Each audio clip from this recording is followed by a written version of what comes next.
अस्सलाम वालेकुम स्टूडेंट्स, मैं हूं आपका इंस्ट्रक्टर मोहम्मद हमजाद मास और आज हम इस वीडियो में एक्सरसाइज 1.4 के फर्स्ट 4 क्वेश्चंस को सॉल्व करेंगे।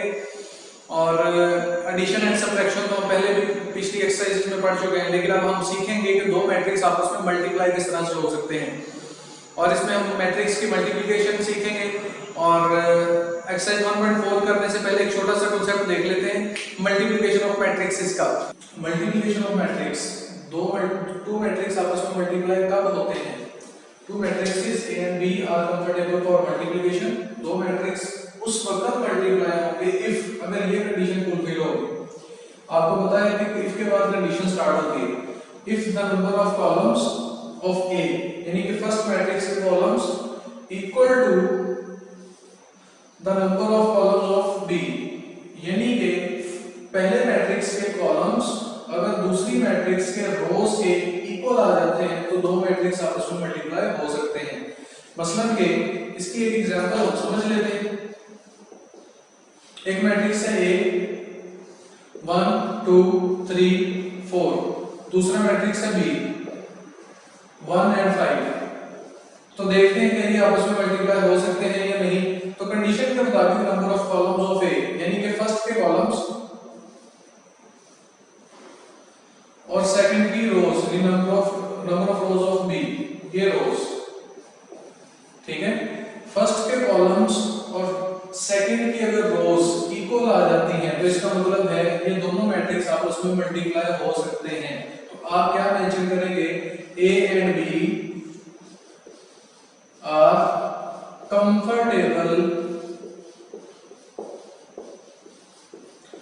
फॉर मल्टीप्लिकेशन, यानी कि इनको मल्टीप्लाई किया जा सकता है,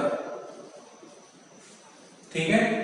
अब इसके एक और एग्जांपल देख लेते हैं जिसमें मल्टीप्लाई नहीं होते। फॉर एग्जांपल एक मैट्रिक्स है 1 and 2, दूसरा मैट्रिक्स D है 5 and 6। तो क्या ये दोनों आपस में मल्टीप्लाई हो सकते हैं? इसको चेक करने का तरीका क्या है? फर्स्ट के कॉलम्स देखेंगे और सेकंड की क्या देखेंगे? रोज। अगर पहले मैट्रिक्स के कॉलम्स की तादाद दूसरी मैट्रिक्स के रोज की तादाद के इक्वल आ जाए तो ये मल्टीप्लाई होंगे। अब ये कॉलम कितने हैं? 1, रोज कितनी है? 2। तो इसका मतलब है कॉलम्स एंड रोज की तादाद इक्वल नहीं है, तो इस वजह से not comfortable for multiplication, for multiplication. इसका मतलब है ये आपस में मल्टीप्लाई नहीं हो सकते। उसकी रीजन मैंने आपको बता दी कि अगर इसके कॉलम्स फर्स्ट मैट्रिक्स के कॉलम्स सेकंड मैट्रिक्स के रोज की इक्वल हो जाए तो ये मल्टीप्लाई हो सकते हैं। अगर फर्स्ट मैट्रिक्स के कॉलम्स सेकंड मैट्रिक्स की रोज की इक्वल ना हो तो ये मल्टीप्लाई नहीं हो सकते। फ्रेंड्स, एक्सरसाइज 1.4 की तरफ 4 के क्वेश्चन नंबर 1 की तरफ मौजूद है। Which of the following product of matrix are comfortable for multiplication. उसने कहा है कि ये जो नीचे मैट्रिक्स दिए गए हैं इनमें से कौन से मैट्रिक्स आपस में मल्टीप्लाई हो सकते हैं और कौन से नहीं हो सकते, सिर्फ बताना है, मल्टीप्लाई करके नहीं दिखाना आपने।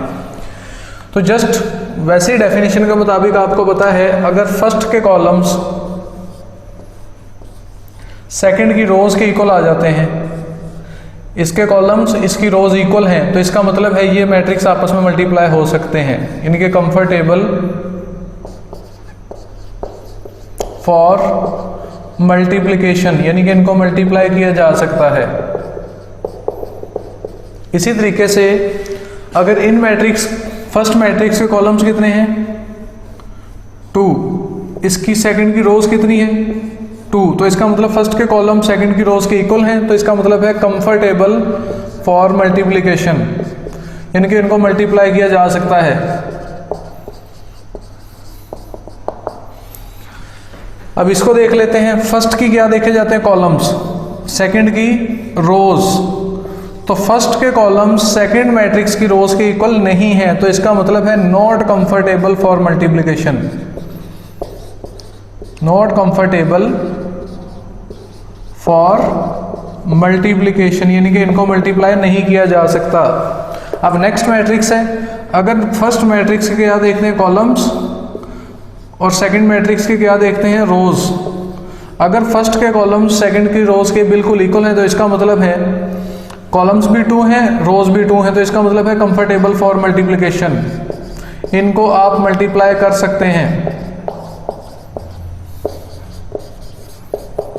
ठीक है, अब नेक्स्ट इसको देख लेते हैं। इसकी कॉलम्स कितने हैं, 1 2 एंड 3। इसकी रोज कितनी है, 1 2 एंड 3। तो इसका मतलब है फर्स्ट के कॉलम सेकंड की रोज के इक्वल हैं, तो इसका मतलब है ये भी मैट्रिक्स कंफर्टेबल फॉर मल्टीप्लिकेशन, यानी कि इसको भी मल्टीप्लाई किया जा सकता है। ठीक है, तो बस यही आपने बताना था। मल्टीप्लाई करना कैसे है वो हम अगले क्वेश्चन में देखते हैं। जी स्टूडेंट्स, नेक्स्ट क्वेश्चन नंबर 2 की तरफ बढ़ते हैं। क्वेश्चन नंबर 2 में उसने हमें ए और बी दो मैट्रिक्स दिए हैं। उसने कहा find A B and B A. B A करना है, अगर ये पॉसिबल है तो ठीक है, अदरवाइज आपने इसकी रीजन बता देनी है। तो फर्स्ट पार्ट से स्टार्ट करते हैं। ए बी, आपने इसको मल्टीप्लाई करना है। पहले ए का मैट्रिक्स लिखें, बाद में बी का मैट्रिक्स लिखें।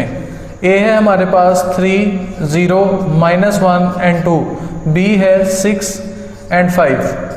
तो आपने क्या करना है, इसकी रो को इसके कॉलम से मल्टीप्लाई करना है। ठीक है, फर्स्ट की रोज सेकंड के कॉलम्स, आप इस तरह एरो लगा सकते हैं लेड पेंसिल के साथ।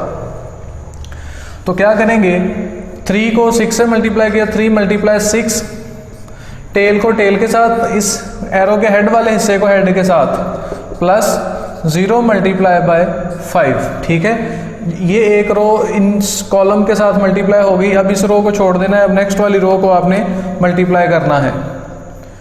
अब इस रो को इस कॉलम के साथ मल्टीप्लाई करेंगे, -1 × 6 प्लस 2 × 5। तो सॉल्व करते हैं इसको। 3 × 6 18 प्लस 0 -6 प्लस 10। तो इसका आंसर देखते हैं, 18 प्लस 4, तो यही इसका आंसर होगा। ठीक है, और अगर किसी स्टूडेंट को साइंस वगैरह में प्रॉब्लम होती है तो वो जो ऊपर लिंक दिया जा रहा है उसके ऊपर क्लिक करें और वो वीडियो लाजमी देखें, आपको प्लस माइनस की दोबारा से कभी गलती नहीं होगी। अच्छा, इसी का सेकंड पार्ट करते हैं, बी ए। ठीक है, पहले बी राइट कर दें, 6 5, बाद में ए राइट करते हैं, 3 0 -1 एंड 2। ठीक है, आपको पता है फर्स्ट की रोज को कॉलम्स के साथ मल्टीप्लाई करना होता है, लेकिन इसमें एक वैल्यू है, इसमें दो वैल्यूज हैं, इसका मतलब ये मल्टीप्लाई नहीं हो सकते। उसकी दूसरी रीजन ये भी है कि फर्स्ट की रोज, फर्स्ट के कॉलम्स देखने थे, इसका कॉलम कितना है, 1, इसकी रोज कितनी है, 2। इसका मतलब है फर्स्ट के कॉलम सेकंड की रोज के इक्वल नहीं है, तो इसका मतलब ये मैट्रिक्स आपस में मल्टीप्लाई नहीं हो सकते। आप जस्ट मेंशन कर दें, नॉट कंफर्टेबल फॉर मल्टीप्लिकेशन, यानी कि इनको मल्टीप्लाई नहीं किया जा सकता।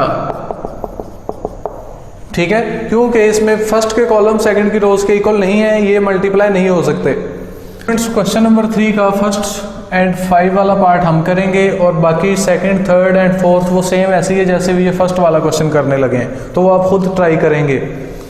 अगर क्वेश्चन ना सॉल्व हो तो कमेंट्स में मेंशन कर दें, इंशाल्लाह आपको उसका सोल्यूशन प्रोवाइड कर दिया जाएगा। तो सोल्यूशन इसका स्टार्ट करते हैं। तो 1 2 4 एंड 0, आपने इसकी रो को इसके कॉलम के साथ मल्टीप्लाई करना है। ठीक है, तो आंसर क्या आएगा इसका, 1 × 4 प्लस 2 × 0। तो आंसर आया 1 × 4 4 प्लस 0, तो यही इसका आंसर होगा 4। ठीक है, फर्स्ट की रोज को सेकंड के मैट्रिक्स सेकंड के कॉलम्स के साथ मल्टीप्लाई करना होता है। अब इसी तरीके से इस क्वेश्चन को सॉल्व करते हैं। इस क्वेश्चन में आपने फर्स्ट रो को जितने भी कॉलम्स होना पहले उनसे मल्टीप्लाई करते हैं, याद रखना है। एक रो लेनी है, बाकी सारे कॉलम्स के साथ उसको 1 बाय 1 मल्टीप्लाई करना है। मसलन के 1 × 4 2 × 0, और याद रखना है सेंटर में हमेशा प्लस आएगा। 1 × 4 2 × 0, फिर ये कॉलम, ये रो इस कॉलम से मल्टीप्लाई होगी, अब इसको इससे भी मल्टीप्लाई करना है। 1 × 5 प्लस 2 × -4। ठीक है। इसी तरीके से अब ये रो कंप्लीट हो चुकी, अब ये रो कंप्लीट हो गई। अब इस रो को दोनों कॉलम्स के साथ मल्टीप्लाई करना है। -3 मल्टीप्लाई 4 +2 0 मल्टीप्लाई 0। इसी तरीके से -3 मल्टीप्लाई 5 +0 मल्टीप्लाई -4। इसी तरीके से इस रो को इन दोनों कॉलम्स के साथ भी मल्टीप्लाई करेंगे। 6 मल्टीप्लाई बाय 4, पहले इस रो को इस कॉलम से, प्लस -1 मल्टीप्लाई 0। अब इस रो को इस कॉलम से भी मल्टीप्लाई करेंगे। 6 multiply 5 plus -1 multiply by -4, -1 multiply -4। ठीक है, अब इसको सॉल्व कर लेते हैं। 4 + 0, 5 प्लस -8, 24, इसको ऐसे मल्टीप्लाई किया -12 प्लस 0, इसको मल्टीप्लाई किया -15 प्लस 0, इसको मल्टीप्लाई किया 24 प्लस 0, इसको मल्टीप्लाई किया 30 प्लस इसको इससे मल्टीप्लाई करेंगे तो प्लस का 4 आएगा। ठीक है, अच्छा तो आपको पता होना चाहिए ये जो प्लस वाले साइन है अंदर वाले साइन को चेंज नहीं करते, तो डायरेक्ट आप -8 भी लिख सकते हैं। इसको मल्टीप्लाई करें इससे और जो भी आंसर है वो डायरेक्ट लिख दें -8। उसकी रीज़न ये है क्योंकि ये बाहर पड़ा होता है प्लस, प्लस अंदर वाले साइन को चेंज नहीं करता, तो आप डायरेक्ट -8 लिख दें। इसी तरीके से ये माइनस माइनस हो गए प्लस, तो प्लस अंदर वाले प्लस को चेंज नहीं करेगा, तो आप इसको डायरेक्ट +4 लिख सकते हैं।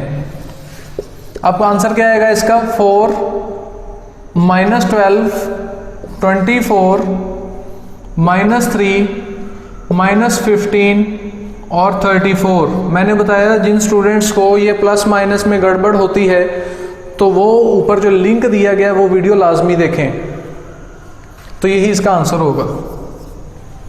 क्वेश्चन नंबर 4 के ए और बी पार्ट के साथ हाजिर हुए हैं और ए और बी पार्ट में आपने इनको मल्टीप्लाई करना है। फर्स्ट रो को दोनों कॉलम्स के साथ मल्टीप्लाई करेंगे, तो आइए स्टार्ट करते हैं।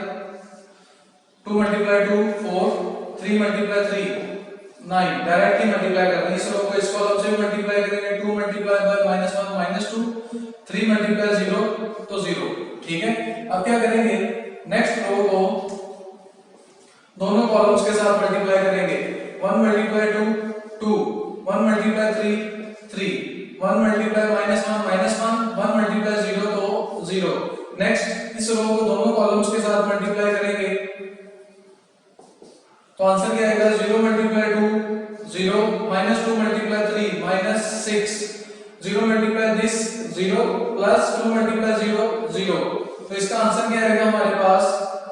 13 6 -6 -2 -1 एंड 0। तो ये इसका आंसर होगा। नेक्स्ट क्वेश्चन की तरफ बढ़ते हैं।